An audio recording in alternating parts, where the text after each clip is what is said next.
Hello and welcome दोस्तों, मेरा नाम है राहुल मिश्रा और आज से स्टार्ट करने वाले हम 11th क्लास की ज्योग्राफी। ठीक है।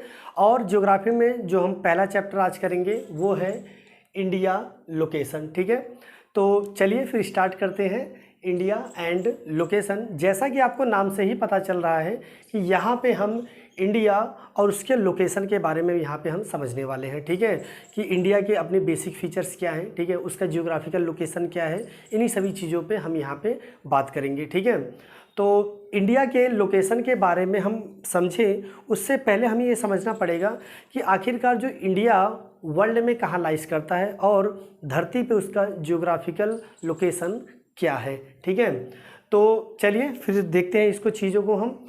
तो ये आपका मतलब एक तरह से क्या है, अर्थ है। ठीक है, और जैसा कि आपको पता है दोस्तों, ये नॉर्थ डायरेक्शन और ये आपका साउथ डायरेक्शन, और अगर इधर से हम देखें तो ये आपका क्या हो गया दोस्तों, ईस्ट, और ये आपका हो गया वेस्ट। ठीक है, तो आई होप आपको ये डायरेक्शन तो ये बिल्कुल क्लियर है। ठीक है, ये सिर्फ बताने के लिए था आपके लिए थोड़ा सा, north south east and west. और जो पूरा का पूरा जो मतलब अर्थ है, या फिर इसको कहें हम, ये जो पूरा का पूरा जो गोलार्थ है, जिसको हम इंग्लिश में हेमिस्फीयर के नाम से भी जानते हैं, इसको आम भाषा में हम दोस्तों हेमिस्फीयर कहते हैं। और ये जो टोटल जो हेमिस्फीयर है वो 4 पार्ट में बनना है। ठीक है, तो इस पूरा का पूरा जो मतलब जो हेमिस्फीयर है, इसको मिला के हम क्या कहते हैं, न्यूज़ कहते हैं। ठीक है, यानी north south east and west. ठीक है, तो अगर हम हेमिस्फीयर को देखें तो अगर आप अर्थ के अगर पिक्चर्स को देखेंगे तो आप नोटिस करेंगे कि उसके ऊपर एक मतलब कई तरह की लाइनें खींची रहती है। ठीक है, जिसको हम लॉन्गिट्यूडनल लाइन कहते हैं या फिर लैटिट्यूडनल लाइन कहते हैं। और आम भाषा में वैसे तो हमें दिखता तो नहीं है, बट ये इमेजिनरी लाइनें होती हैं, तो उसी के आधार पर चीज़ों को हम यहाँ पर समझने की कोशिश करेंगे। और यहाँ से आपका 0 डिग्री क्या होता है, शुरू होता है। ठीक है, तो जो 0 डिग्री से जो लाइन गुजरती है, ठीक है, जो कि अर्थ को 2 हिस्सों में बांटती है, इसको हम कहते हैं दोस्तों इक्विलेटरल लाइन। ठीक है, इसको हम क्या कहते हैं, इक्विलेटरल लाइन। और अगर इक्विलेटरल लाइन यहाँ से आपका होता है जो 0 डिग्री पे होता है, ठीक है, अगर इसे हम थोड़ा सा ऐसे अगर क्रॉस करते हुए आगे बढ़ते चले जाएंगे, इट मीन्स अगर ऊपर की ओर जितना हम चाहते जाएंगे, ठीक है, तो थोड़ा सा आगे जाने के बाद 23.5 डिग्री पे, ठीक है, एक और लाइन क्रॉस करती है जिसको हम कहते हैं Tropic of Cancer. Tropic of Cancer यानी इक्विलेटर से अगर आप ऊपर की ओर जाते हैं, ठीक है, 1 डिग्री 2 डिग्री 3 डिग्री करते करते अगर आप 23.5 डिग्री पे जाते हैं तो वहाँ से एक और लाइन गुजरती है जिसको हम किस नाम से जानते हैं, ट्रॉपिक ऑफ कैंसर, और हिंदी में कहें तो कर्क रेखा के नाम से जानते हैं। ठीक है, अगर आप 0 डिग्री से नीचे की ओर आते हैं, अगर आप 0 डिग्री से नीचे की ओर आएंगे तो जाहिर सी बात है अब जो डाटा जाएगा वो कैसा जाएगा, माइनस में जाता है। ठीक है, तो इस तरह से 23.5 डिग्री पे, यानी ध्यान रखना अगर आप ऊपर जाएंगे तो ये प्लस का रहेगा, और अगर आप नीचे जाएंगे तो ये कैसा रहेगा, माइनस में रहेगा। ठीक है, तो 23.5 डिग्री पे इक्विलेटर लाइन से जो नीचे वाली जो लाइन जाती है, इसको हम कहते हैं दोस्तों ट्रॉपिक ऑफ कैप्रिकॉर्न। इसको हम क्या कहते हैं, ट्रॉपिक ऑफ कैप्रिकॉर्न कहते हैं। और अगर हम बात करें इस ट्रॉपिक ऑफ कैंसर या फिर ट्रॉपिक ऑफ कैप्रिकॉर्न, ओवरऑल इस हेमिस्फीयर में इंडिया कहाँ लाइस करता है, ठीक है, तो जो इंडिया लाइस करता है वो दोस्तों वो लाइस करता है आपका यहाँ पे।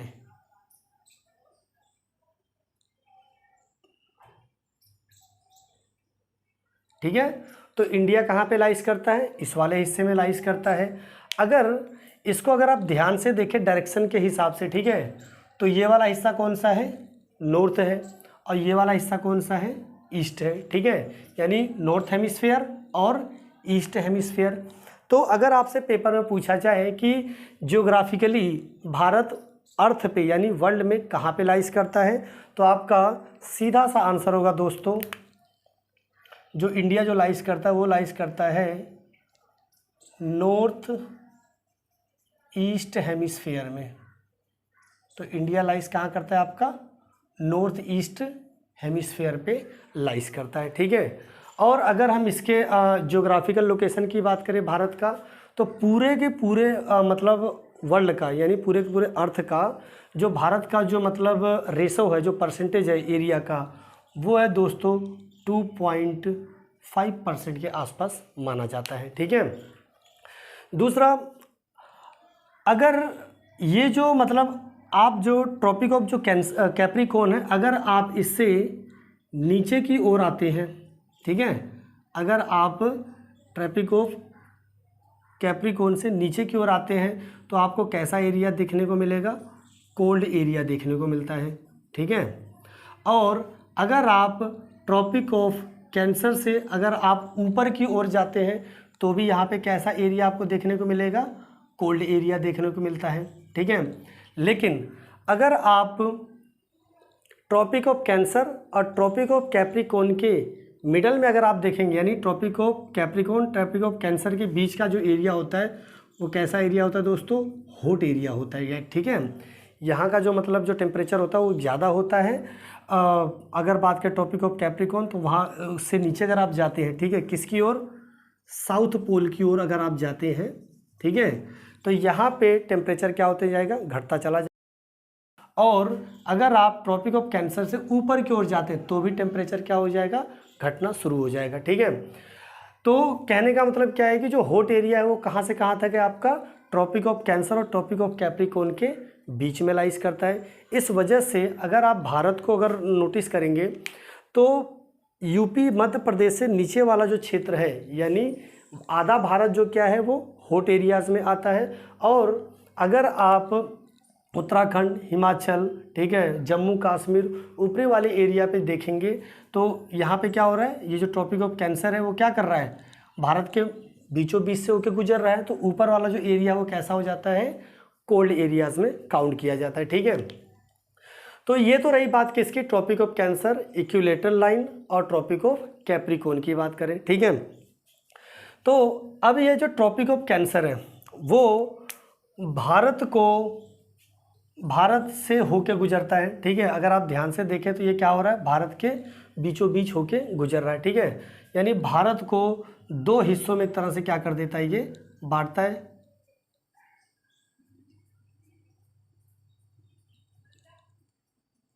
ठीक है। तो जो ये ट्रॉपिक ऑफ कैंसर है, यानी जो कर्क रेखा है, वो भारत के बीचों बीच होके क्या करती है, गुजरती है, ठीक है। यानी कि अगर हम सीधी सी बात बोले तो भारत को दो हिस्सों में बांटने का काम करती है ट्रॉपिक ऑफ कैंसर, ठीक है। सवाल कई बार पेपर में आपसे यह पूछा जाता है कि जो ट्रॉपिक ऑफ कैंसर है वो भारत के किन किन राज्यों से होके गुजरता है, ठीक है। तो एक कॉमन सा फॉर्मूला है, अगर आप उस फॉर्मूले को याद कर लेते हैं तो उसके आधार पे आप ये बता सकते हैं कि जो ट्रॉपिक ऑफ कैंसर है भारत के किन किन स्टेट से होके क्या करता है, गुजरता है, ठीक है। तो एक थोड़ा सा फनी सा फॉर्मूला है वो मैं यहाँ पे समझा देता हूँ, ठीक है। जैसे फॉर्मूला क्या है दोस्तों, गरम चाय जैसे वाइफ तेरी मेरी, ठीक है दोस्तों। तो ये एक थोड़ा सा फनी सा फॉर्मूला है, ठीक है, जो कि इसके आधार पे आप ये याद कर सकते हैं कि भारत के किन किन राज्यों से ट्रॉपिक ऑफ कैंसर होके गुजरता है, ठीक है। जैसे GA से हो गया दोस्तों गुजरात, ठीक है, RA से हो गया दोस्तों राजस्थान, और M से हो गया दोस्तों म्यांमार,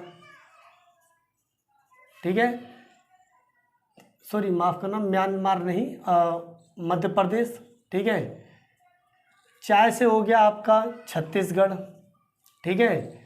जैसे से हो गया आपका झारखंड, वाइफ से हो गया वेस्ट बंगाल, और तेरी से हो गया त्रिपुरा, और मेरी से हो गया मिजोरम। तो ये वो 8 राज्य हैं जहाँ से ट्रॉपिक ऑफ कैंसर होके गुजरता है, ठीक है दोस्तों।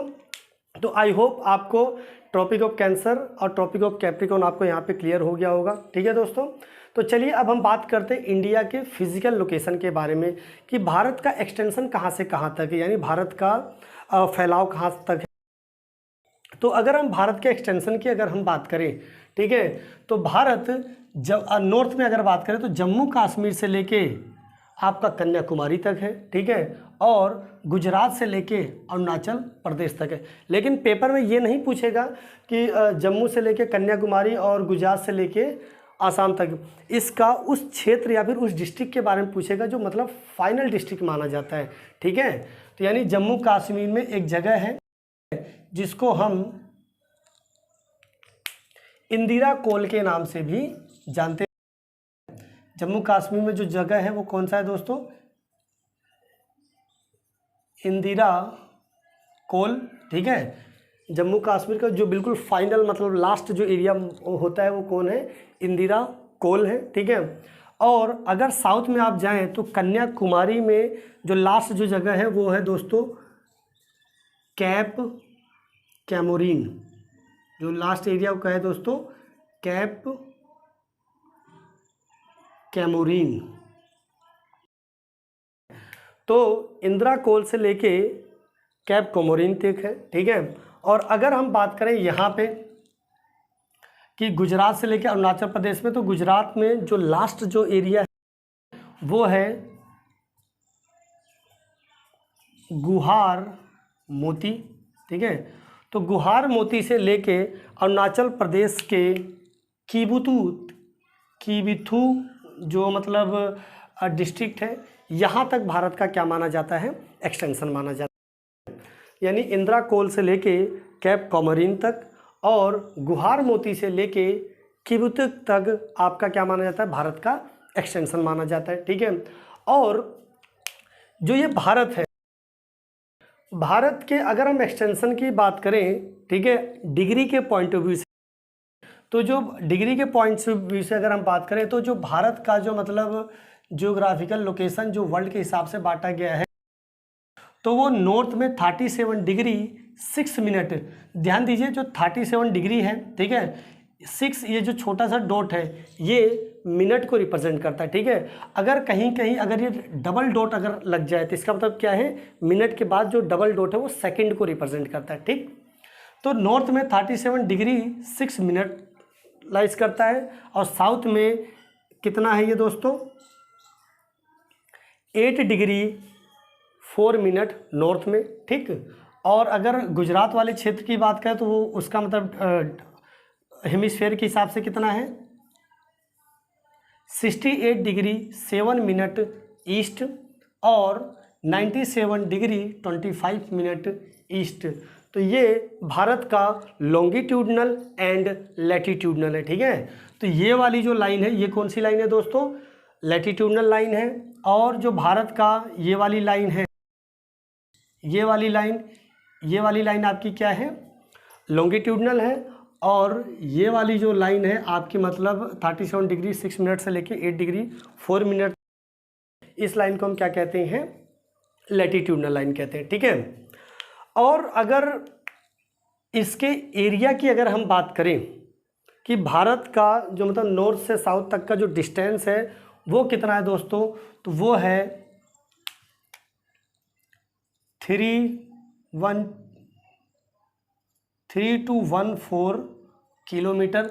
यानी नॉर्थ से लेके साउथ तक का जो भारत का जो डिस्टेंस हो कितना है, 3214 किलोमीटर तक का है। ठीक है, और अगर हम बात करें गुजरात से लेके अरुणाचल प्रदेश तक यानी कीबिथू तक का जो डिस्टेंस है वो भारत का कितना है, 2933 किलोमीटर।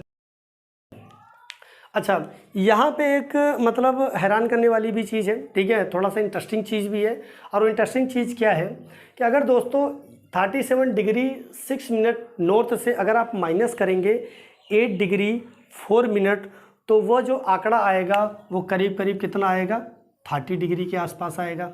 ठीक है, और अगर आप 68 डिग्री 7 ईस्ट से अगर माइनस करेंगे, ठीक है, 97 डिग्री 25 मिनट ईस्ट से अगर आप माइनस करेंगे तो भी अराउंड कितना डिग्री आएगा, 30 डिग्री ही आएगा। लेकिन अब इंटरेस्टिंग पॉइंट ये है कि आखिरकार अगर जब ये माइनस करें तो भी 30 डिग्री आ रहा है और इधर से माइनस कर रहे हैं तो भी क्या आ रहा है, 30 डिग्री आ रहा है, ठीक है। लेकिन डिस्टेंस में इतना अंतर क्यों? तो इसका सिंपल सा फंडा ये है कि जितना आप लॉन्गिट्यूडनल की ओर जब आप ऊपर होते चले जाएंगे, ठीक है, अगर आप लॉन्गिट्यूडनल लाइंस के पॉइंट से अगर आप जितना ऊपर क्रॉस करते जाएंगे तो उतना ही मतलब जो लॉन्गिट्यूडनल जो लाइनें हैं वो क्या करती हैं, मर्ज होती हैं, या फिर हम कह सकते हैं कि सिंक्रोनाइज होती हैं, जिस वजह से जब आप भारत के लॉन्गिट्यूडनल लाइन के ऊपर अगर आप बढ़ते चले जाएंगे तो एरिया वहाँ पे क्या होने लग जाएगा, सिंक्रोनाइज होने लग जाता है, जिस वजह से यह अंतर देखने को मिलता है। वैसे देखा जाए तो 30 डिग्री दोनों में कॉमन है, लेकिन फिर भी यहाँ पे लॉन्गिट्यूडनल एंड लैटिट्यूडनल डिफरेंस की वजह से इस तरह का डिस्टेंस देखने को मिलता है, ठीक है दोस्तों। तो जो चीज़ें मैंने यहाँ पे समझाया है वो बिल्कुल टू द पॉइंट यहाँ पे चीज़ें लिखी हुई हैं, ठीक है। अब हम बात करते हैं भारत के सी वाले एरिया की बात करें। भारत के सी वाले एरिया की अगर हम बात करें तो देखिए हर देश का अपना सी बाउंड्री एरिया भी होता है, ठीक है। वैसे तो इंटरनेशनली हर देश का जो मतलब मतलब समुद्र पे जो कब्जा माना जाता है वो 200 नॉटिकल माइल्स तक का माना जाता है, लेकिन जो ऑफिशियली तौर पे वो इस्तेमाल कितना कर सकते हैं वो भी डिसाइडेड होता है। तो जो भारत का अपना जो मतलब नॉटिकल माइल्स वाला जो एरिया यानी समुद्र पे जो ऑफिशियल जो कब्जा माना जाता है वो दोस्तों माना जाता है 12 नॉटिकल माइल्स माना जाता है, ठीक है। देखिए लैंड पे जो एरिया मेज़र किया जाता है वो किलोमीटर में किया जाता है, और जो समुद्र में या फिर ओशियंस में जो मेज़रमेंट एरिया किया जाता है उस मेज़रमेंट को हम क्या कहते हैं दोस्तों, नॉटिकल माइल्स कहते हैं। उसको हम क्या कहते हैं, नॉटिकल माइल्स कहते हैं। तो भारत का कितने नॉटिकल माइल्स पे कब्जा माना जाता है, 12 नॉटिकल माइल्स पे कब्जा माना जाता है। और अगर बाई चांस एग्जामिनर आपसे थोड़ा सा डीप जाके भी अगर पूछ ले तो आप सिंपल सा बता सकते हैं 1 nautical mile equal to 1.8 kilometre. तो 1 नॉटिकल माइल्स कितना माना जाता है, 1 nautical miles equal to 1.8 kilometre. तो सीधे सी बात है कि समुद्र पे मतलब जो ऑफिशियली तौर पे भारत का जो समुद्र पे जो मतलब कब्जा है जो ऑफिशियली तौर से वो इस्तेमाल कर सकता है वो कितना कर सकता है, 21.9 किलोमीटर एरिया तक वो क्या कर सकता है, समुद्र में अपना ऑफिशियली यूज़ कर सकता है। देखिए यहाँ पे थोड़ा सा विवाद भी है। अगर आप इस 12 नॉटिकल माइल्स को अगर आप गूगल पे सर्च मारेंगे तो यहाँ पे 22 पॉइंट समथिंग करके शो करेगा, लेकिन अगर आप एनसीईआरटी से पढ़ेंगे तो वहाँ पे यही डाटा आपको मिलेगा, ठीक है। लेकिन पेपर आप देने जाएंगे तो जाहिर सी बात है जो भी क्वेश्चंस फॉर्म करे जाएंगे वो एनसीईआरटी से ही पूछा जाएगा, इसलिए आपको यही डाटा आपको याद करके जाना पड़ेगा, ठीक है। अगर आप गूगल पर सर्च करेंगे तो थोड़ा सा डाटा वहाँ पे आपको चेंज भी मिल सकता है, ठीक। तो यहाँ पे आप कंफ्यूज ना होइएगा, ये बिल्कुल मतलब सिंपल। तो यहाँ पे मैंने आपको ये बता दिया है सिंपल करके कि जो इंडिया का जो टेरिटोरियल मतलब इंडिया का जो टेरिटोरियल लिमिट है, ठीक है, कहाँ पे दोस्तों, टूवर्ड सी में, वो कितना माना जाता है, 12 नॉटिकल माइल्स तक माना जाता है। और अगर उसको किलोमीटर में कन्वर्ट करें तो वो कितना निकल के आता है आपका, 21.9 किलोमीटर में कवर होके आता है, ठीक है। दूसरा, अगर मेन लैंड की बात करें, ठीक है, जो भारत का लॉन्गिट्यूड है वो कितना है दोस्तों, 68 डिग्री 7 ईस्ट से लेके 97 डिग्री ईस्ट तक, जो मैंने यहाँ पे बताया आपको, यहाँ से वहाँ तक का, ठीक है। और अगर हम भारत के लैटिट्यूड की बात करें तो वो कितना है, 37 डिग्री नॉर्थ से लेके 8 डिग्री 4 मिनट तक, ठीक है, 37 डिग्री 6 मिनट से लेके 8 डिग्री 4 मिनट तक, ठीक है। अच्छा, और जो मैंने बताया कि दोनों के अगर डिफरेंस को देखा जाएगा तो कितना निकल के आएगा, 30 डिग्री। तो मैंने पॉइंट्स लिख दिया यहाँ पे, लॉन्गिट्यूडनल एंड लैटिट्यूडनल का जो एक्सटेंट है वो अराउंड कितना है दोस्तों, 30 डिग्री तक मिल के आता है, ठीक है। और नॉर्थ से साउथ का जो डायरेक्शन मतलब जो डिस्टेंस है वो कितना है, 3214 किलोमीटर। और ईस्ट से वेस्ट का जो डायरेक्शन मतलब डिस्टेंस माना जाता है वो कितना माना जाता है, 2933 किलोमीटर माना जाता है, ठीक है। अच्छा, यहाँ पे एक चीज़ और आपको ध्यान देना है, ठीक है, वो ये है कि जो ट्रॉपिक ऑफ कैंसर है, ठीक, वो भारत को 2 हिस्सों में बांटता है, ठीक। तो अब नीचे वाला पोर्शन क्या रह गया, साउथर्न पोर्शन हो गया, यानी साउथर्न पार्ट हो गया, और ऊपर वाला पोर्शन क्या हो गया, नॉर्थर्न पार्ट हो गया। These south part and northern part is responsible for our climate change, for our natural vegetation, for our land forms, for our different types of impact which happen in India, ठीक है। उसके लिए भी कौन जिम्मेदार माना जाता है, आपका ट्रॉपिक ऑफ कैंसर ही माना जाता है, ठीक है।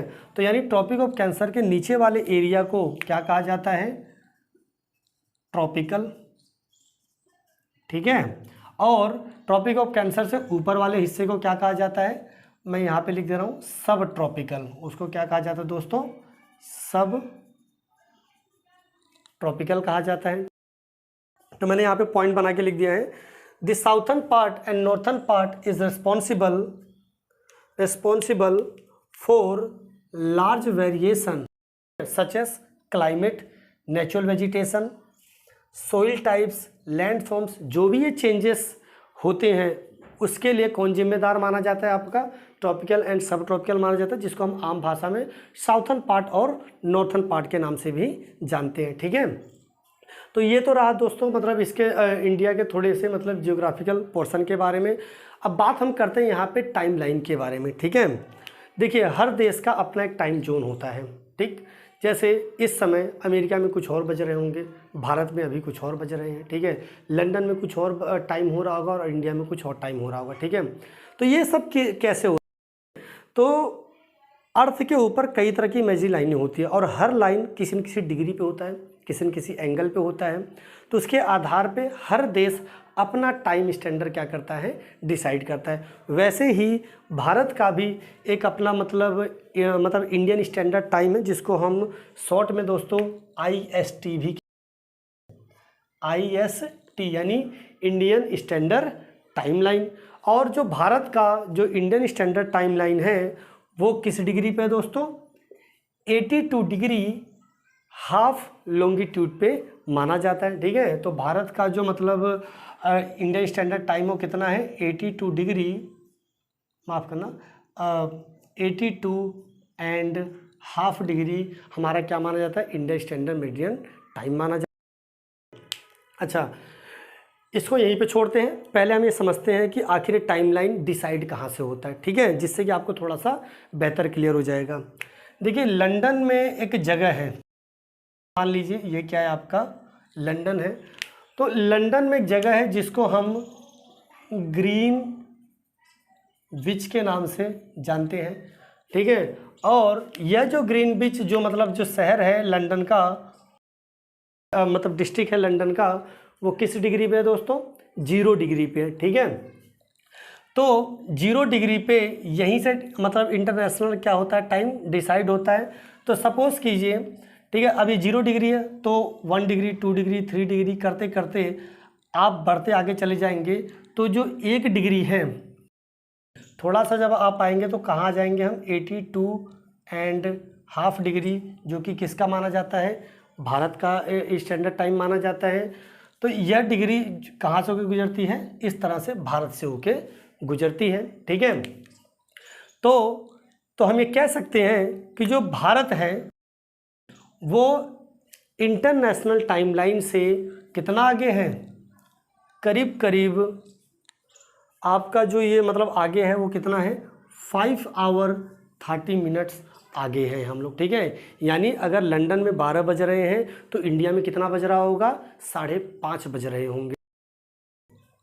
तो इस तरह से, और यह जो इंडियन स्टैंडर्ड जो टाइम है वो कई बार आपसे पेपर में पूछा जाएगा कि कहाँ से होके गुजरता है, ठीक, यानी भारत के किस क्षेत्र से होके गुजरता है, जहाँ से डिसाइड किया गया है वो आपका गुजरता है दोस्तों। मैं एरो बना के यहाँ पे लिख दे रहा हूँ, ये रहा वो क्षेत्र, ठीक है, जिस भारत के मिर्ज़ापुर, और ये मिर्ज़ापुर है कहाँ पे, आपका यूपी में है, ये वही मिर्ज़ापुर है जो आजकल बहुत ज़्यादा मतलब सीरीज़ चल रहे हैं, ठीक है, फिल्म जो आई थी वो वही वाला मिर्ज़ापुर है। देखिए कई बार कुछ किताब में या फिर कुछ लोग नैनी भी कहते हैं, ठीक है, वैसे नैनी भी सही है और मिर्ज़ापुर भी ठीक है, बट आपकी एनसीईआरटी के हिसाब से आपकी किताब में मिर्ज़ापुर दिया गया है।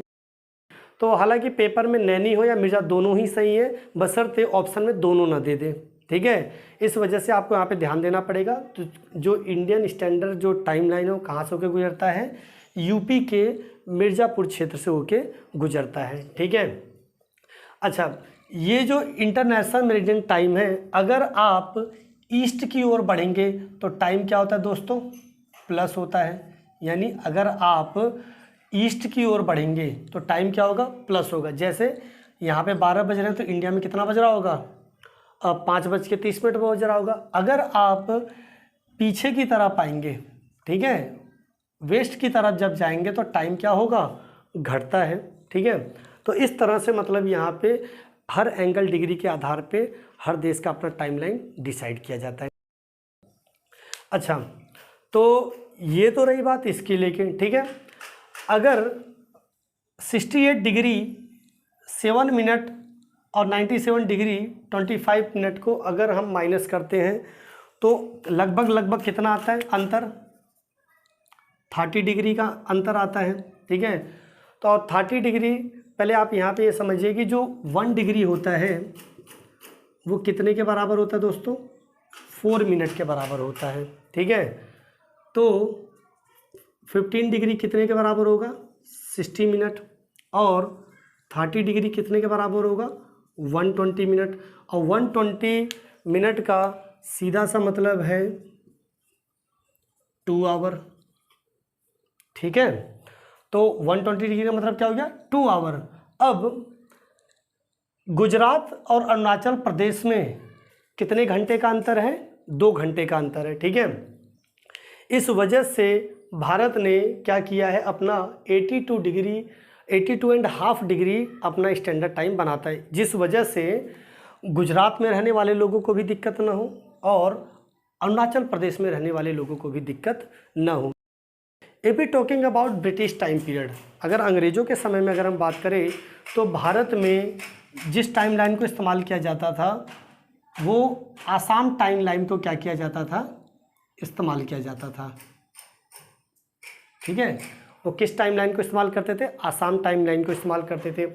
अब प्रॉब्लम ये होता था आसाम में कि इनकी सुबह क्या हो जाती थी, जल्दी हो जाती थी, और इनकी शाम जल्दी नहीं होती थी, इनकी मतलब जो इनकी सुबह जल्दी नहीं होती थी, जिस वजह से जो वर्किंग टाइम होता था उनका लेट नाइट तक चलता था और मॉर्निंग जल्दी हो जाने की वजह से उन्हें दिक्कतें होती थी। इस वजह से आफ्टर सम टाइम भारत ने क्या कर लिया, अपना स्टैंडर्ड टाइम क्या कर लिया, चेंज कर दिया, ठीक है। और जो वो स्टैंडर्ड टाइम था वो टी टाइम के नाम से जाना जाता था, ठीक है। यानी in India the time of Assam tea garden is 1 hour ahead from the standard time and is also known as tea time. अगर हम आसाम के टाइम लाइन की बात करें तो जो भारत का जो अपना स्टैंडर्ड मेरिडियन टाइम उससे ये भी 1 घंटा क्या है, आसाम का टाइम पीरियड आगे है, ठीक है। लेकिन आज के समय में पूरे के पूरे भारत में बस एक ही टाइम को मतलब यूज़ किया जाता है, और वो टाइम पीरियड कौन सा है आपका, इंडियन स्टैंडर्ड टाइम, जो कि कॉमन है आज के समय में, हमारे जो घड़ी में वही सेम आपके घड़ी में भी देखने को मिलता है, ठीक है। अच्छा, बहुत से ऐसे देश हैं जहाँ पे मल्टीपल टाइम जोन्स हैं। उदाहरण के तौर पे अगर हम रसिया की बात करें, ठीक है, तो रसिया में करीब 11 टाइम जोन है। यानी रसिया के एक क्षेत्र में कुछ और बज रहा होगा तो दूसरे क्षेत्र में मतलब कोई और टाइम हो रहा होगा। इस तरह से पूरे के पूरे रसिया में लगभग एक ही समय में 11 टाइम शेड्यूल से काम किया जाता है, ठीक है। अगर अमेरिका की बात करें तो वहाँ पे 7 टाइम जोन है, कनाडा की बात करें तो वहाँ पे 6 टाइम जोन है।